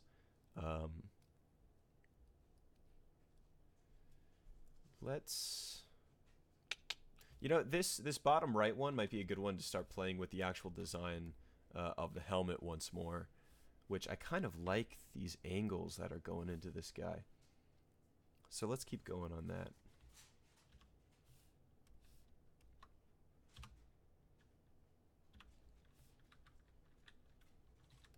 And we'll get in here more tight. And now it's interesting because we have this full frame here, right? This is a good idea to talk about macro versus micro composition. So if we have this full frame that is the image, this has its own composition that we were talking about before, right? Where you have these kind of focal points falling on the rule of thirds. Well, you can also have composition that's more micro composition, where we're really concentrating on within this object right here, how do things kind of break down. And a good rule to think about things like this is you want a lot of like things like material breakdown, things like that. You want like a lot of an object to be one thing, right? If I have a frame up here, it's actually really powerful to have a large portion of it be a single type of element, right? And we can see that in there. Look at all of this out here that has nothing to do with our actual main focus. In, say, here, look at all this stuff down here that has nothing to do with our main focus. Same thing, like this one's even more of an extreme case. All this out here. And then we have the same thing going on in this last one. And the reason this is important is because kind of the way we look at composition, we can give a large swath of it to something, but then the thing that is different is the thing that stands out. So a good breakdown is like having like 60% of something, 30% of something, like 10% of something. And sometimes this gets pushed even further to where you have like 70% of the total viewing area is something, like 25% is something else, and then 5% is that extreme detailing.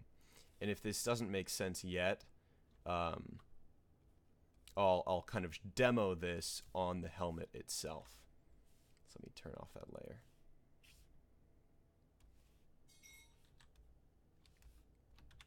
So if I'm just going to do a line drawing over this helmet,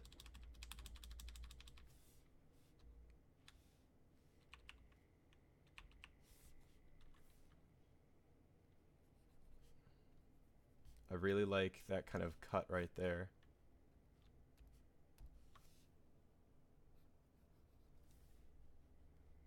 Just kind of going around and around.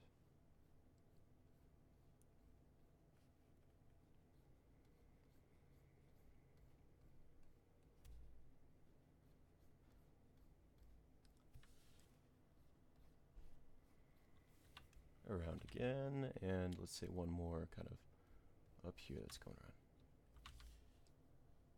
I like that cut.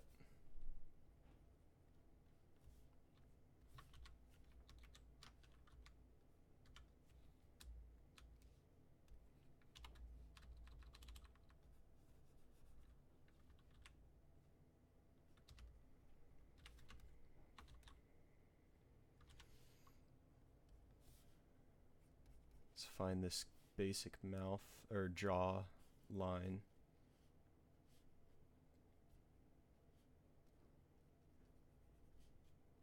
So it has some sort of piece going out there. Let's make that even widen a bit.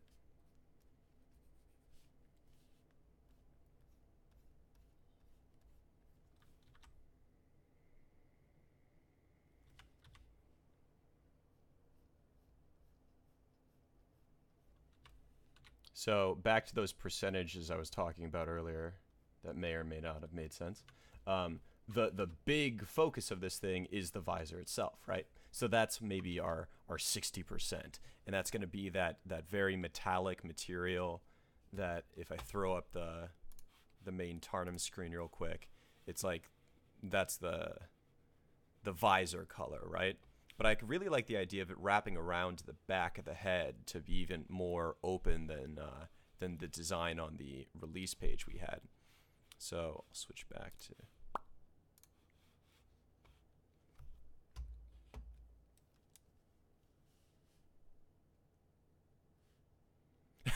plot twist. Everyone is Elon. It's just a bunch of sad Elons running around. It's like I don't know if you guys watch Rick and Morty, but oh, what's the dad's name in Rick and Morty? When they essentially drop him off at like daycare center, and it's just all the different versions of him from the different multiverses, and he's just such a sad person.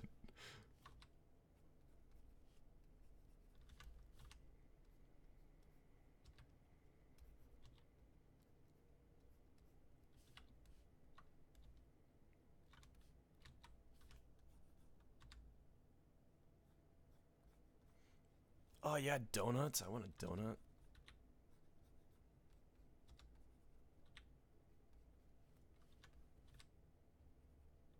Let's cut that guy in right there.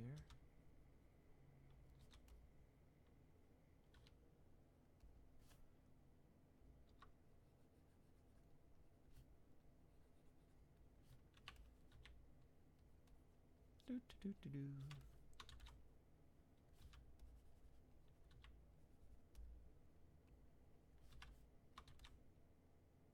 Ugh, hate that. Hate it.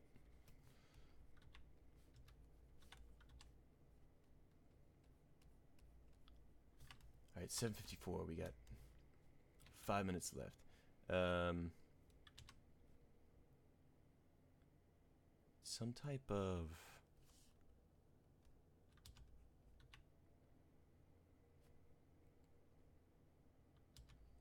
Maybe if that divot's in, can have some type of little antenna thing coming out of it. Bloop.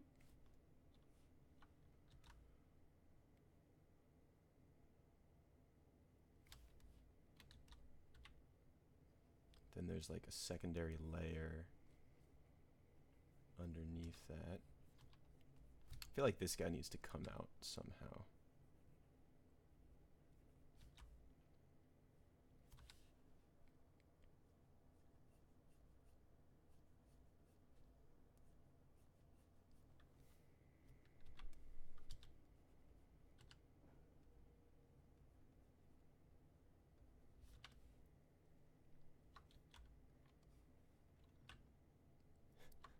None for Charlie because he doesn't tell us anything.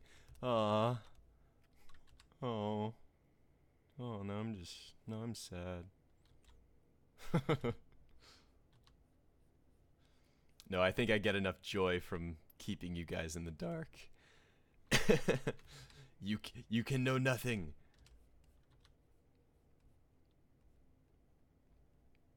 The truth is I want to tell you guys everything, but that would be no fun. Then it would ruin everything.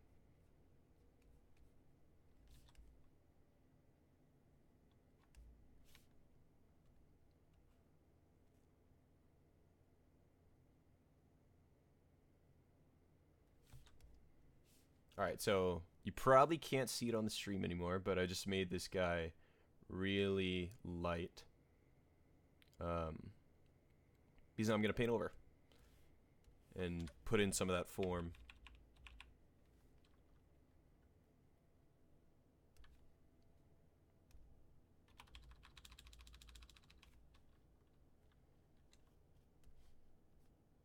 So we're going to make that panel just a little bit darker. Then it gets a little bit lighter.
And starting to get more of those color variations in.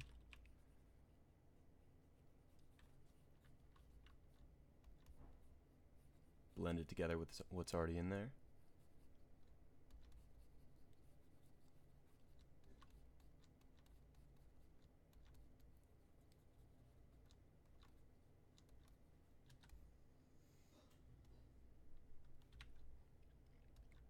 Starting to look a little bit better.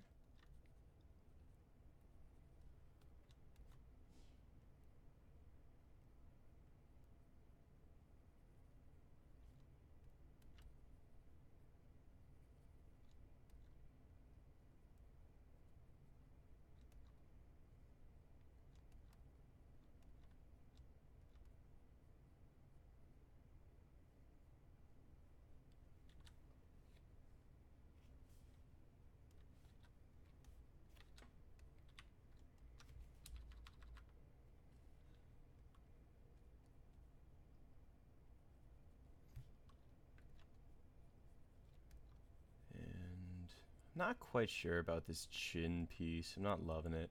I'll probably have to revisit it at some point. But one thing I am really psyched about is I love the flow of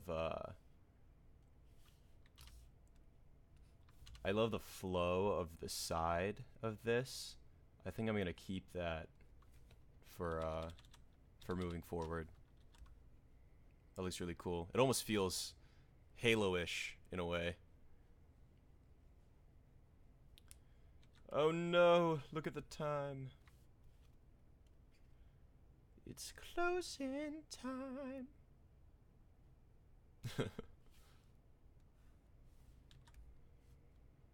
Let's flatten this down and take a look at reviewing what we kind of did today.